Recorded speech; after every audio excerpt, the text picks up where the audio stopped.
In your career, Paul, you've had to perform beating heart surgery on a pig. Where did that come from? Yes. How? Why? Tell us the story. In your career, Paul, you've had to perform beating heart surgery on a pig. Where did that come from? Yes. How? Why? Tell us the story. I spent most of my time going around the UK speaking to heart surgeons and their surgical teams, talking about heart surgery and trying to get them to go from open heart surgery to keyhole surgery.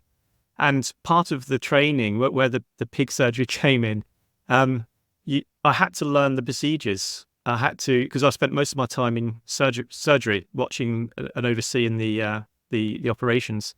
So I had to learn the anatomy. I had to learn how to use the actual devices. So I spent a lot of time at the European Surgical Institute in Hamburg, where it's basically a pig farm.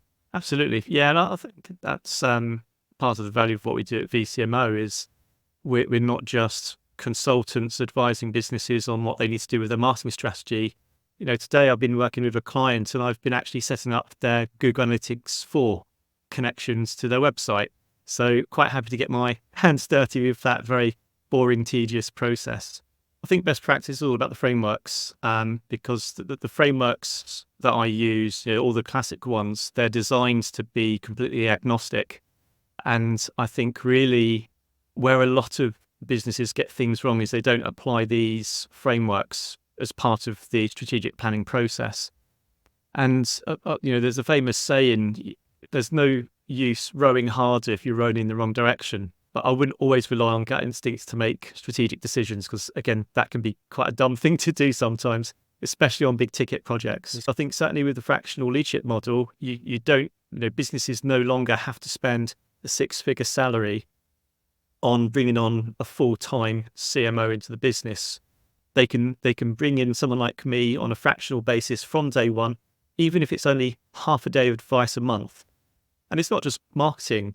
There's fractional CFOs, there's fractional CTOs. If you think about, to be an expert in something, you need that 10,000 hours, don't you? How can I trust that you are learning the latest technology or AI?